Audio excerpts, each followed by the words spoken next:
نتیجه را ما میخواهیم یک نتیجه یگان حزب اکنون 90% و 80% گرفته نمیتونه. این فقط با وقتی تقلب کردن تشکیل کردن ممکن. حزب‌های سیاسی متناسباً با آبرویشون، متناسباً با او چیزهایی که پیشنهادهایی که در برنامه پیش از انتخاباتشان درج گردیدند انتخاب میشوند و حزب ما هم خواهد انتخاب شد و آرزو دارم که و باوری دارم که در این انتخابات نتیجه پیش از همه که پارلمانت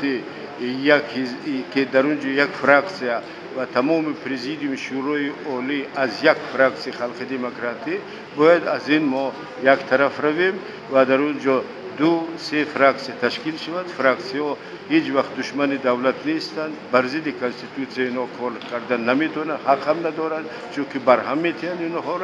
اینها در همکاری لایه قانون هایی که پیشنهاد میکنن درستتر اینا محاکمه میشوند در جریان پیش از آنی که با سیاسی شورای عالی و اجلاسی ها پیشنهاد شوند و آن وقت اون اشتباهی که گاه وقت به طور عاجل ما قانون ها را قبول میکنیم همون دیگر تکرار نخواهد شد. من فکر میکنم که اینم تکرار میکنم یگان مشکلی نیست در تاجیکستان، یگان مشکل نه ساحه اقتصاد، نه مالیات، نه ساحه گمرک، نه ساحه حفظ سرحد، قوه‌های مسلح ما یگان مشکلی نیست که حل نشونده باشد. همه مشکلات حل شونده است. فقط یک چیز هستند که